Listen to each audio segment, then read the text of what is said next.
This program provides education, not advice. Sponsors pay a fee for endorsements and interviews. See the truthayf.com disclosure page for details.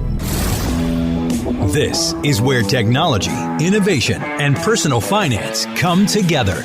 This is the truth about your future with Rick Edelman. It's Tuesday, February 27th. Tommy DeVito is quarterback of the New York Giants. He's got a $2 million 3-year contract, and he lives at home with his parents. Here's what he said on ESPN recently, quote, "It was a no-brainer for me. I don't have to worry about laundry, what I'm eating for dinner, chicken cutlets and all that is waiting for me when I get there. My mom still makes my bed. Everything is handled for me, and it only takes me 12 minutes to get to MetLife Stadium." Well, that's interesting, isn't it? What do you think about that? Is Tommy taking advantage of his mom, or is he being smart financially? And if he's taking care of his parents, if he's helping around the house, and if he's contributing financially to his mom's financial security, and they're all happy to have him at home, well, maybe this isn't such a bad thing after all. And besides, let's keep in mind, although Tommy DeVito has a $2 million 3-year contract, if he's cut from the team, he loses that contract. Still, he's earning $44,000 a week every week he's not cut. Tommy's situation is quite different from what just happened in a courtroom in Italy. There, a 75-year-old woman with 2 sons, ages 40 and 42, she just won a court ruling. She got permission to kick her sons out of her house. In court documents, she called the men parasites, saying they were not contributing financially or helping to maintain the household. She tried to get them to leave, but neither one of them wanted to, and why not? Just like Tommy DeVito, they had a great gig. They were living there rent-free, Mom was doing all the cooking and the cleaning and the wash. But the court ruled in Italy that there is no unconditional right for a child to remain in a house that is exclusively owned by the parents. That's against the parents' will and solely by virtue of the family bond. There is an obligation, the court said, for parents to support their children, but while they are truly children, not when they're in their 40s. In Italy, 70% of 18 to 34-year-olds live with their parents, both sons and daughters alike. So is it any surprise that Italy has one of the lowest birth rates in the world? Only 1.3 babies per woman.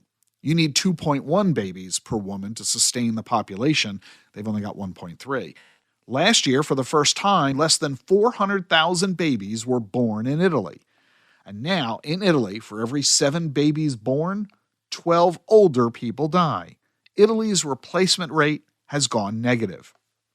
And it's easy to see why. If 70% of the men are happily living at home with mama, they're clearly not going to get married and they're not going to become dads. And all this is probably mama's fault. Except for this one mama who has been trying to kick her kids out. And no, this is not just an Italy thing. Here in the U.S., 45% of adult children, like Tommy DeVito, are living at home. This is the biggest number since the 1940s. But I don't think most of these adult children are Tommy DeVitos. So I'm going to ask you the simple question. When are you going to kick your kids out? If you're a financial advisor, the issue is whether your clients can afford to support their adult children forever.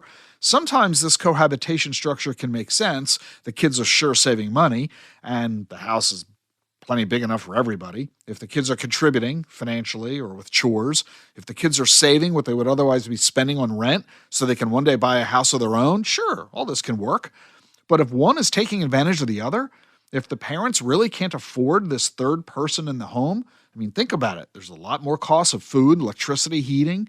I've seen parents paying their kids' auto insurance and cell phone bills. And this can really be a problem. As a financial advisor, you need to have a frank conversation with your clients about their living arrangement with their kids. Are your clients happy about it? Is it sustainable? What if one child is living with them, but they have 2 other kids? What are the estate planning implications here? If they die, are they going to leave the house to the one child? Have they therefore cut the other 2 kids out of the will? This is complicated stuff. And if all this sounds like you and you don't have a financial advisor, well, now you've got a new good reason to go talk to one. In 30 seconds, we're going to lighten up this conversation a little. The Truth About Your Future with Rick Edelman is brought to you by Schwab. You want control of your financial future, and Schwab knows that. That's why when it comes to managing your wealth, Schwab gives you more choices, like full-service wealth management and advice when you need it most. You can also invest on your own and trade on Thinkorswim, the powerful award-winning trading platforms. Plus, you'll get low costs, transparent pricing, and 24/7 live help.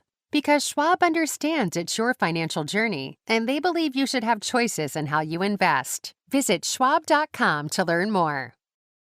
A lot of moms and dads have grandkids. Do you? What do they call you? In a recent poll, most grandparents say they hate being called grandma or grandpa because it makes them feel old. They remember when they had a grandmom or a grandpa. Those people are really old, right? So grandparents say they like younger sounding names.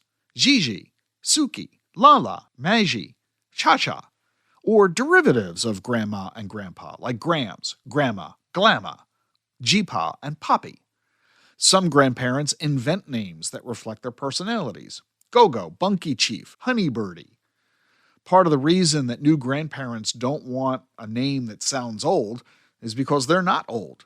50 years ago, a new grandparent, on average, was 50 years old. Today, new grandparents, on average, are 40 years old. And let's face it, often the baby chooses your name, partly based on what they're able to pronounce. And you also often have to negotiate your grandparent name with the in-laws. Are you both going to be called Gigi? But most often, the grandparent decides what they're going to be called. My dear friend Joe, when he was going to become a grandfather for the first time, I asked him, Joe, what are you going to have the baby call you? And he said, Mr. Batazzi. With the introduction of the new spot Bitcoin ETFs, everybody's talking about them.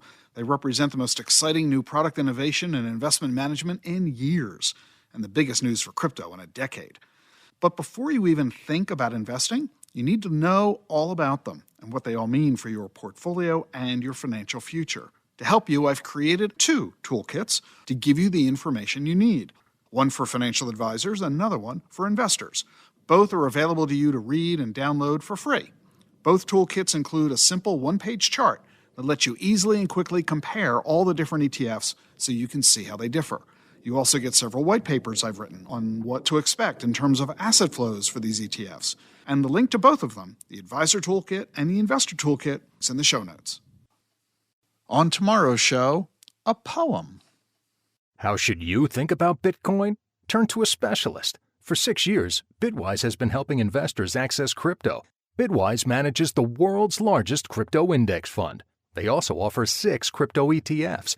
You get cutting-edge insights, expert Bitcoin research, and a nationwide team to help. Bitwise helps investors and advisors navigate crypto with confidence. Partner with a specialist. Look for ETFs backed by Bitwise. BitwiseInvestments.com. Carefully consider the extreme risks associated with crypto before investing. Making the complex simple. Insights you can only get right here. This is the truth about your future with Rick Edelman.